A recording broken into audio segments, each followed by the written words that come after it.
दर्शकों, कोतवाली थाने से बड़ी खबर है दर्शकों। और फर्जी प्रकरण में गिरफ्तार किए हैं आरोपी। और दर्शकों देख रहे हैं नकल शाखा प्रभारी दीपक गुप्ता को किया है कोतवाली पुलिस ने गिरफ्तार, माननीय कोर्ट में किया है पेश।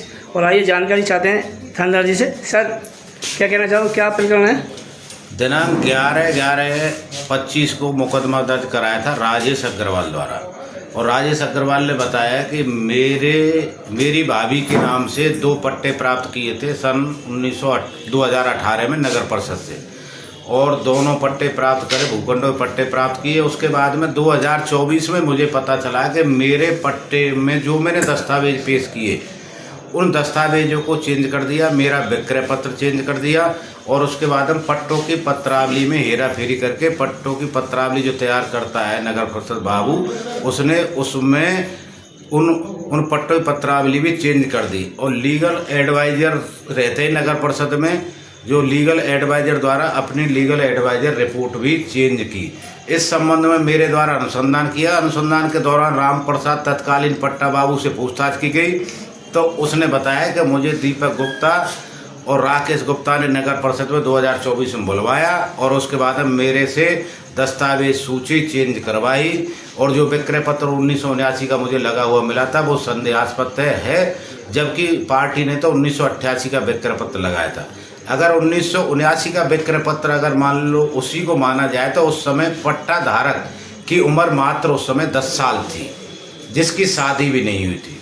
उसके बाद में फिर मैंने पूछताछ की इंद्रलाल गुप्ता जी से। इंद्रलाल गुप्ता जी ने बताया मैं लीगल एडवाइज़र रहा हूँ सन 17-18 में। और अब 2024 में जो मैंने लीगल एडवाइजर रिपोर्ट बनाई थी उस रिपोर्ट को मेरे से राकेश गुप्ता और दीपक गुप्ता ने टेलीफोन करके नगर परिषद बुला के मेरे से लीगल एडवाइजर रिपोर्ट चेंज कराई।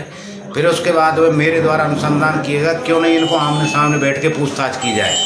फिर आज राम प्रसाद और दीपक गुप्ता को आमने सामने बैठ कर पूछताछ की गई, तो दीपक गुप्ता द्वारा ये कहा गया मैं रिकॉर्ड कीपर बाबू था और मेरे से पट्टे की पत्रावली राकेश ने निकलवाई, राकेश गुप्ता ने। और इन्होंने वहाँ पे ये अपने दस्तावेज लीगल एडवाइस रिपोर्ट इंद्रलाल ने और राम प्रसाद ने चेंज की है।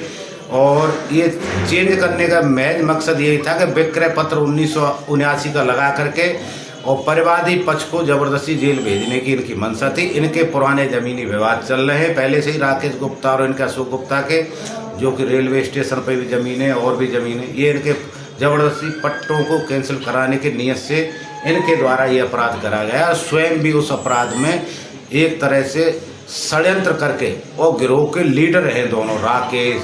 और उसके बाद में इसका सुरेश महावर का भी नाम आ रहा है। आगे अनुसंधान जारी है, जैसी स्थिति होगी आगे तफ्तीश की जा रही है। ये 2018 का मामला है। 2018 में पट्टे जारी। सर, माननीय कोर्ट में पेश किया। कोर्ट में पेश किया। कोर्ट में राम प्रसाद जी को तो जेसी दाखिल करा दिया, जेसी के आदेश किए माननीय मजिस्ट्रेट साहब ने।